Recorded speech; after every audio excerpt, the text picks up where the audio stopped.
Brandon Montour invited to a summer camp with Hockey Canada, plus Buoy and John Hayden in a near-death experience.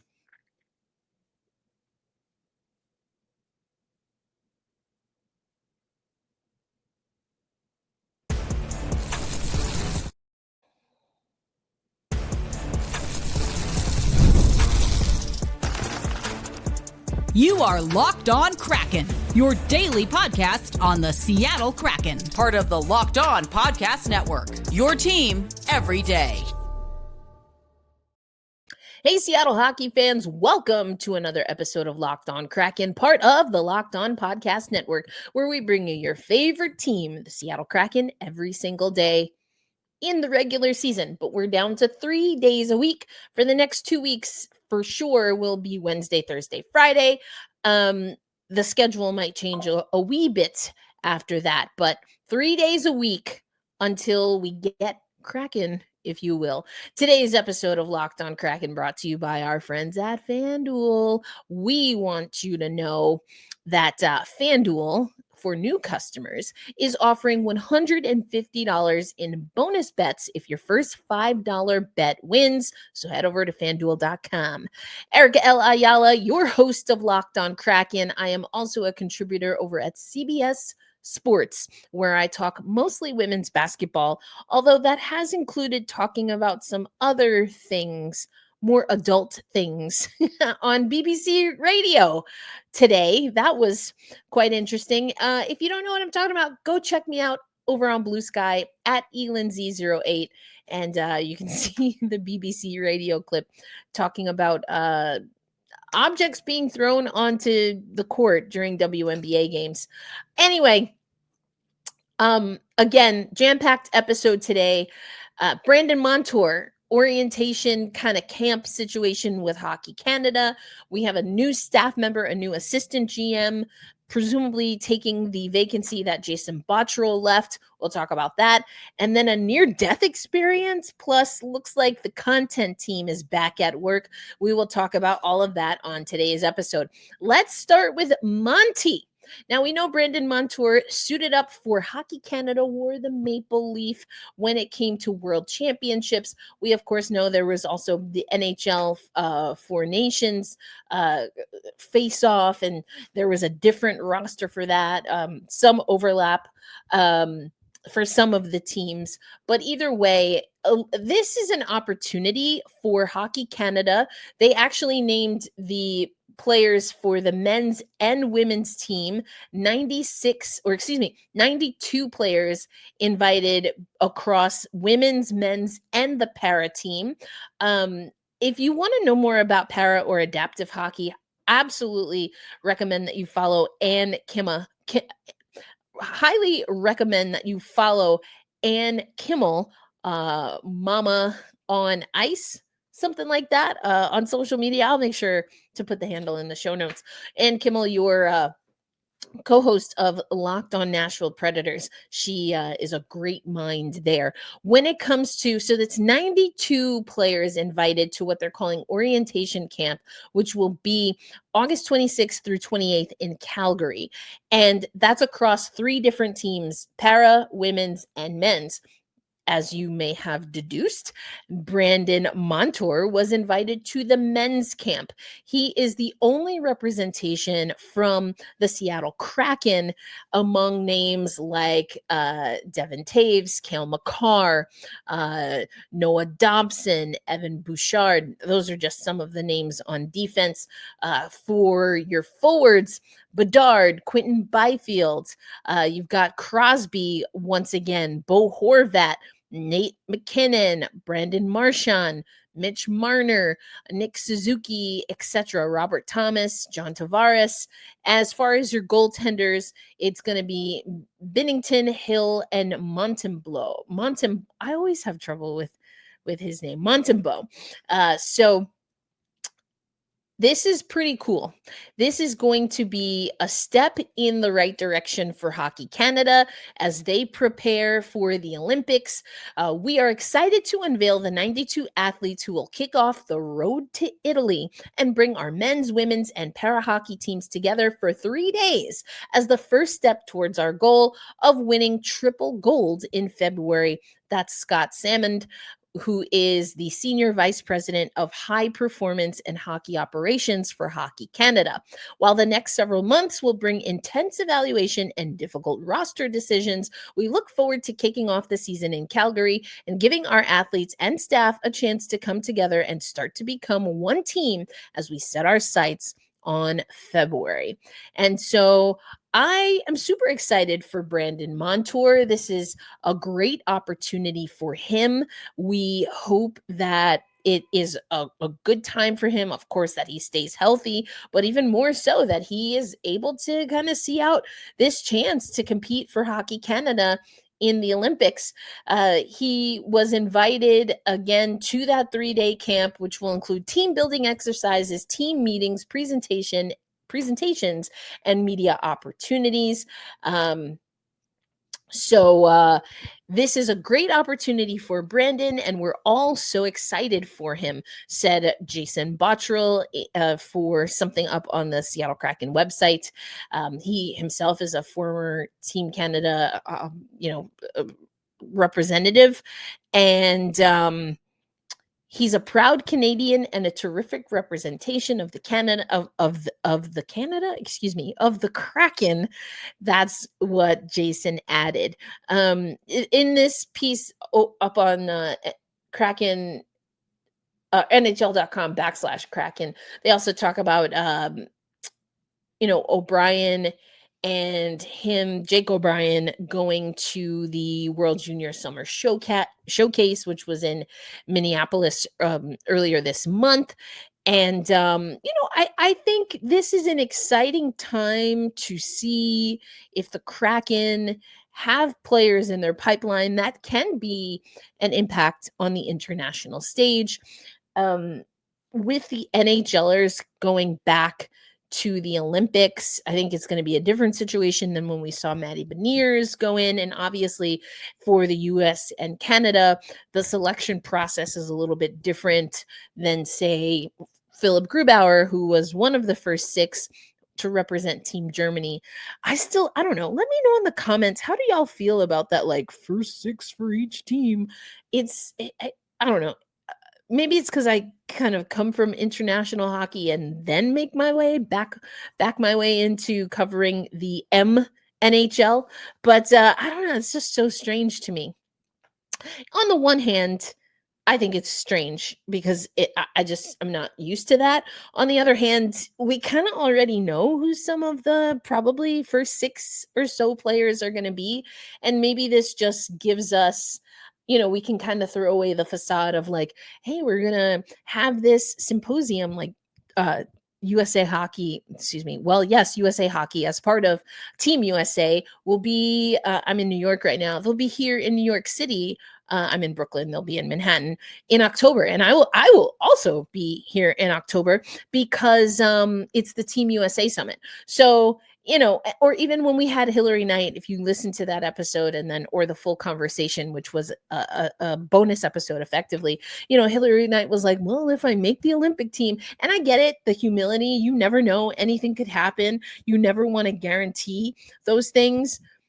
If someone was a lock for USA Hockey, for the women's team, Hillary Knight's definitely in the top 6. So from that perspective, it makes some of the media things like is going to be done at this orientation camp. It makes those things, a little easier. It's like, we know these 6 people are going, they're going to be on all of our promos, we'll lock in the rest of the team. I get that perspective. I also I don't know.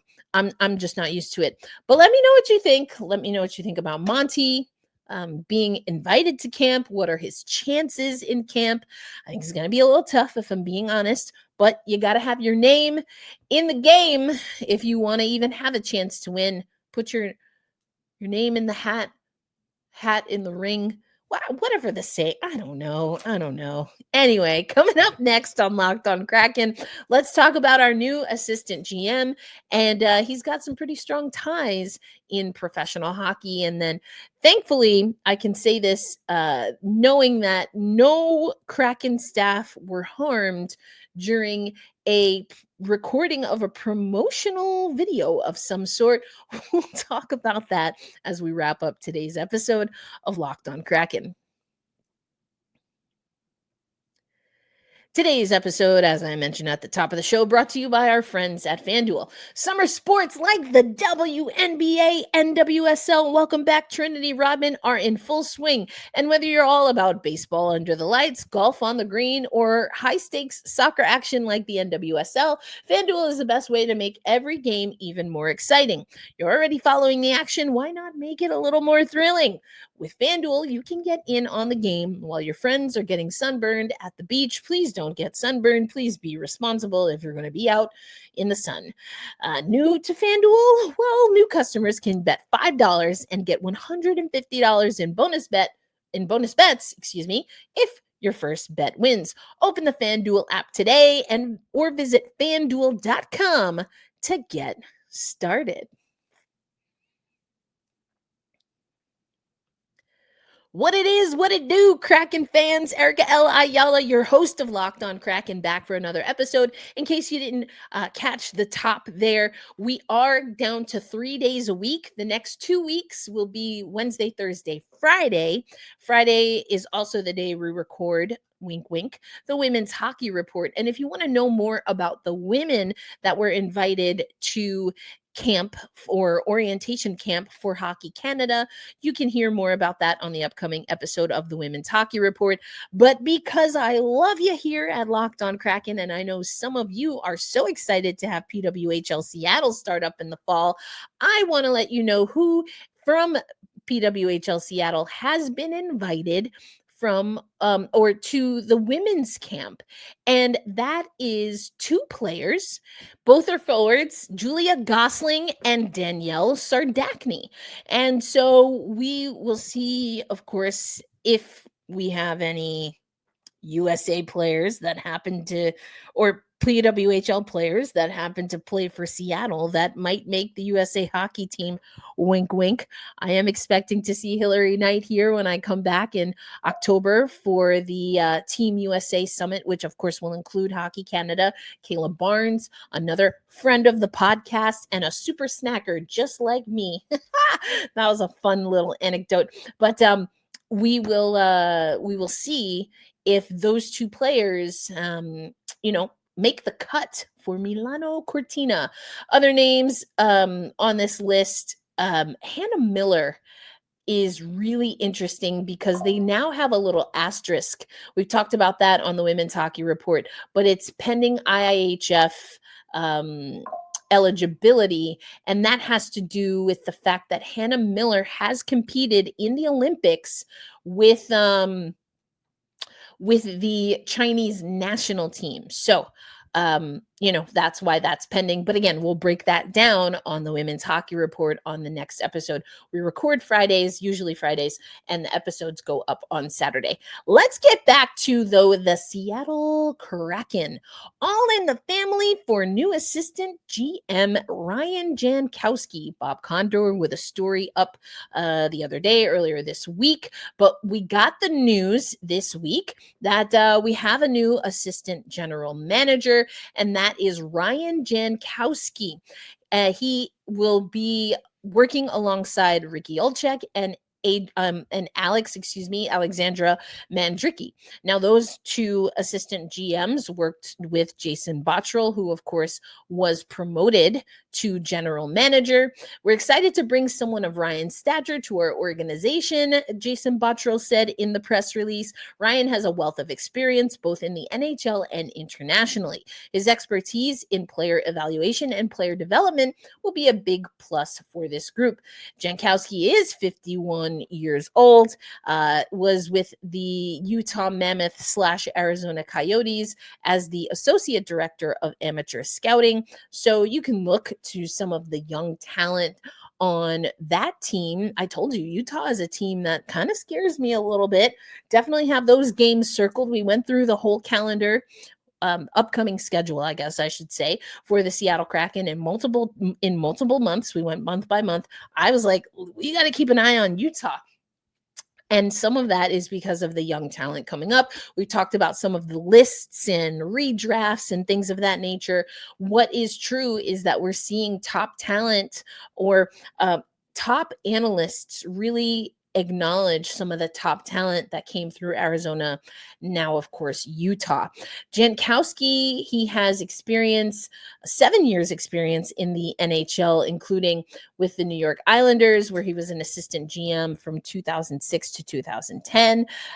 He also oversaw amateur scouting and player development with the Islanders. He became the club's director of European scouting, which I think is really interesting, for 3 seasons before he got promoted as assistant GM. He also was with the Montreal Canadiens from 2010 to 13, amateur scout, 3 seasons with Buffalo, the Buffalo Sabres from 2017 to 2020 as the director of amateur scouting. He's from Calgary, Alberta, has held several roles with Hockey Canada. That goes back to the familiarity that Jason Bottrill mentioned with the international game. Also, again, him having scouting regions for Europe and looking for European players. He served as a scout also for the Spokane Chiefs in the WHL from 1997 to 2003, and he covered the Alberta province. So, we don't always hear a lot about assistant GMs. I think probably Ricky and Alex, to a certain extent, we've heard from. I mean, from my memory and recollection, definitely more than we heard from Jason Bottrill in the past. So it'll be interesting to see, or if we even learn, how the workload is going to be disseminated. So that might be something that I am keen to find out when I get to training camp. I will be in Seattle for an extended period of time. I'm going to a Haim concert. I'm going to catch up with my good friend Laura, who's expecting her first baby. I am probably, hopefully, going to catch some Seattle Storm postseason basketball. Who knows what the Seattle Reign will be up to around that time. Great time to be in Seattle. I have another friend, a college friend, that will be moving to Seattle. We'll have already moved to Seattle around that time. So why not kick it? The Kraken 5K. We got the Kraken 5K. I just got to make sure my foot stays healthy for that one.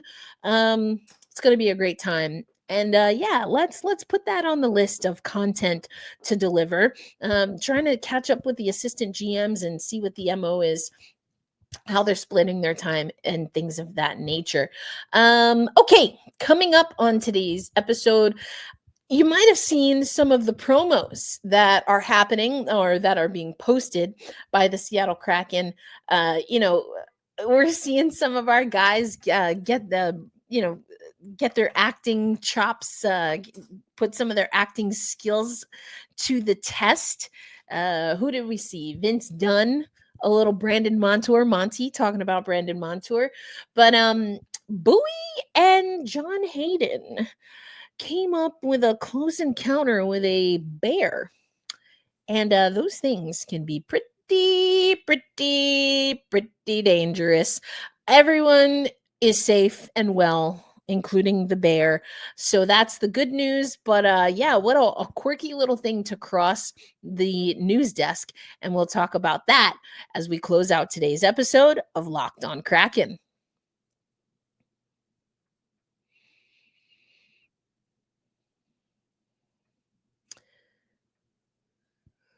And thanks as always for making Locked On Kraken a part of your daily destination. Erica L. Ayala, your host of Locked On Kraken. All right, maybe not daily destination, but your first listen, your midday listen, your late night listen.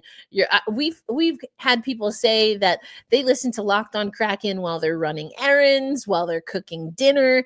I'm so grateful for all of you. Thank you, thank you, thank you. Okay, so troll narrowly escapes bear. I don't live on the artist formerly known as Twitter. I'm not really on that space very much, but we can see here. I have it on the screen for you. I'm not going to play the audio, but this looks like one of those clips that we see from National Geographic. We got a bear. Oh, there's John Hayden, and he's being told to move. Looks like he is doing some fly fishing and moving away from the bear alongside staff, but the bear keeps coming. The bear keeps coming. Oh, and there's Buoy, a nice plush little mascot in the water, and that bear starts running towards Buoy and then just kind of abruptly stops. Thankfully, everyone is okay. You can see that John Hayden was like, I want to blame Buoy for what happened. Says it was a close call. And someone saying that last sprint, I was worried for you, Buoy. But John Hayden saying, I mean, listen, when you got Buoy right there, a bear's going to want some of that beautiful flow, right? Thankfully, again, no one was harmed. Everyone is good, so we're happy for them. The Kraken content team, a little bit of a teaser that we saw the other day. So in this video, we see Brandon Montour phoning in an anomaly, a woman captain, which I thought was awesome. They're on a boat, there's a woman captain, and then we see, again, not gonna play this with audio for you, but I will just pop this in here. Saw this come across my feed earlier this week. But there's Monty, as you can see, with the captain, just captain. I can't read that name there, but U.S. Coast Guard. Okay, cool. We've gotten some kind of an anomaly, and then we see they're taking a look, measuring the charted. Oh, there goes Vince Dunn spotting, also phoning in to the captain, radioing in, and they see something out in the waters. Got to go check it out. These brave souls. And it's a treasure chest of sorts on the deck. Someone wearing dunks? I don't know. That's a little bit strange for the Coast Guard. Kind of a aged looking chest opened up by two defensemen. That would be, Vince Dunn and that would be Vince Dunn and Brandon Montour. The Abyss Awakens. That seems to be the theme for this upcoming season. The Abyss Awakens. The Seattle Kraken also did a video where they had it was kind of like they were making fun of or maybe paying homage to all of the different hokey ways that teams have recently been deploying and using all of these fun kind of social media, TikTok viral things to announce their schedule, like going, in Nashville and picking random people off the street and just showing an NFL logo. That's probably one of my favorites. The WNBA have had some good ones. We've had hot ones, crossovers with the New York Liberty. One of the teams, maybe it was Dallas, that theme where you just drop things down a pair of stairs to see if they'll crack or bust or whatever. Some fun things for sure. But getting innovative, our team is, and we're seeing, Everett Fitzhugh has done some acting, Brandon Montour and Vince Dunn. We, of course, know Jamie Alexiak. And what is it? The credit union, right? Is it Wattpad? I think I'm curious to see. a theme, defend the deep, the depths. That's what it was early on. That was kind of a thing I used to do on the show here.